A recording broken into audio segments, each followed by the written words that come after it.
수경입니다. 네, 지금 시간은요. 행복한 사람은 행복한 아이는 정서 지능이 높다라고 정했습니다. 행복하시나요? 그러면 여러분도 아마 정서 지능이 높은 겁니다. 아마 성공하는 사람들의 또 대부분이 정서 지능이 높다라고 나옵니다. 그러면 성공과 행복은 정서 지능과 비례한다라는 거겠죠. 그러면 과연 정서지능이란 무엇일까요? 그리고 정서지능이 높은 사람은 어떤 사람일까요? 그러니까 정서지능이 높은 사람은요, 위기 상황에 맞닥뜨려졌을 때 잘 흔들리지 않는 사람이에요. 그래서 정서지능 얘기를 할 때면 항상 자기조절 능력, 그 다음에 회복 탄력성, 낙관성, 만족 지연 능력, 이러한 끈기력, 이러한 단어들이 함께 나오고 있습니다. 그래서 위기 상황에 자기의 감정을 잘 조절할 수 있다. 그렇기 때문에 행복이라는 게 정서랑 그러니까 정서 지능이 높은 사람과 만날 수 있는 확률이 당연히 높겠죠. 그러니까 어떻게 보시면 되냐면 마치 농구 선수들이 농구공을 자유자재로 드리블 하듯이 자기의 감정을 드리블 잘 이렇게 자유자재로 드리블하는 능력, 이게 바로 정서지능이라고 보시면 될 것 같습니다.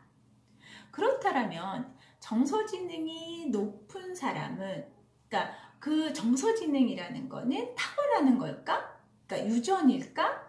아니면 무엇일까? 그렇죠? 예, 근데 정서지능은요, 유전적인 타고나는 거 한 30%라고 합니다. 그리고 나머지 70%가 성장 과정에서 생겨난다고 합니다.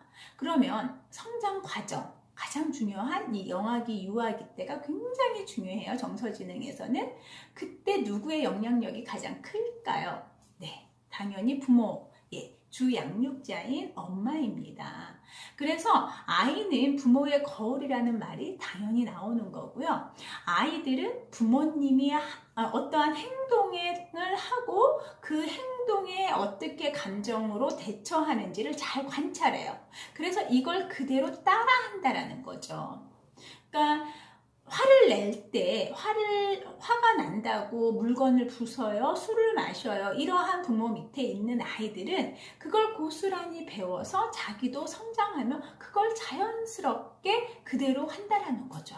아주 무서운 거예요. 그래서 우리는 감정을 잘 처리하는 게 중요하고 감정을 잘 다스리는 게 중요합니다.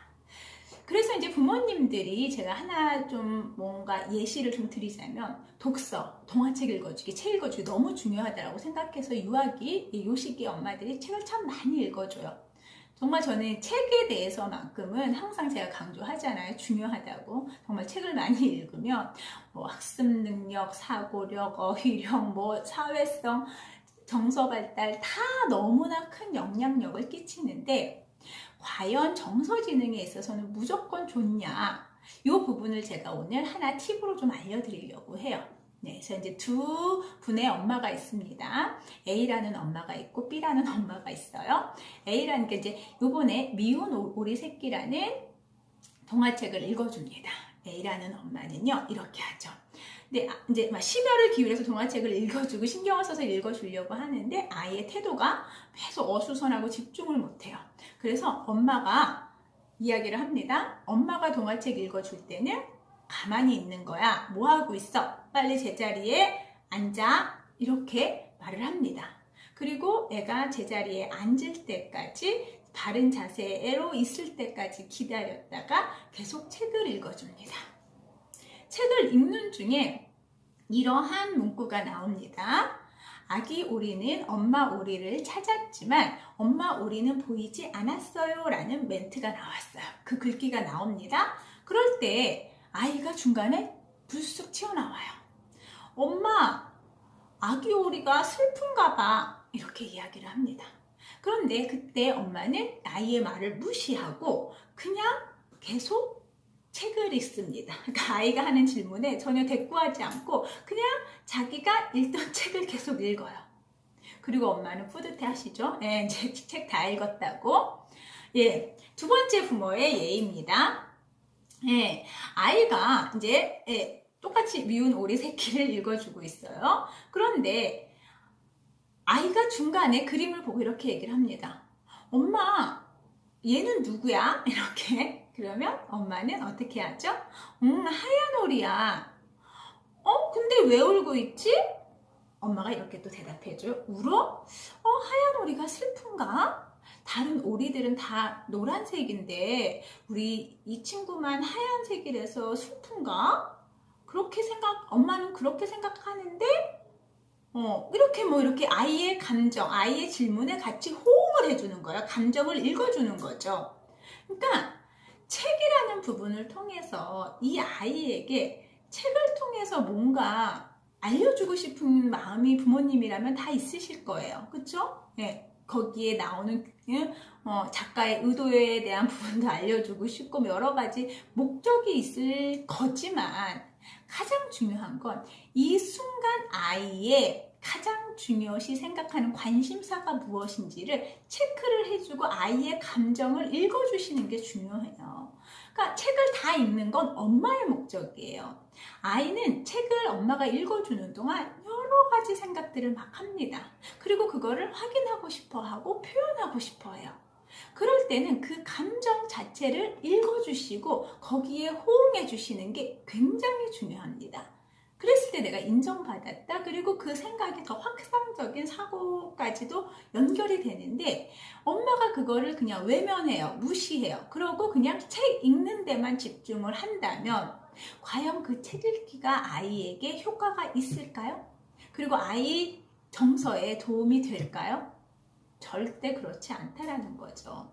두 번째 엄마처럼 아이의 관심사에 귀 기울여 주시고 그 동화책 자체의 초점이 아니라 아이가 이걸 통해서 어디에 감정을 두고 있는지를 살피시고 그거에 같이 인정해 줬을 때 아이는 존중받았다 생각 때문에 굉장히 정서 지능이 높아지게 됩니다.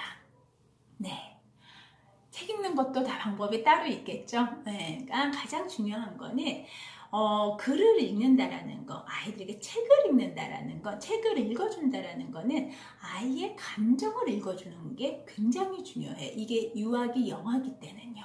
그렇기 때문에 아이가 중심을 두고 있는, 관심을 갖고 있는 그 부분에 초점을 맞추시는 게 중요합니다. 정서 지능을 높이는 가장 좋은 거는요. 아이에게 긍정적인 마음, 태도를 만들어주고 그 부분을 인식시켜주는 게 굉장히 중요해요. 정서 지능이 높다라는 거는 행복한 아이가 된다라는 거죠. 그럴 때 부모의 긍정적인 태도, 긍정적인 말과 행동은 아이에게 너무나 중요한 작용을 한다라는 거. 그래서 어머님들이, 부모님들이 어떻게 실천하셔야 되냐?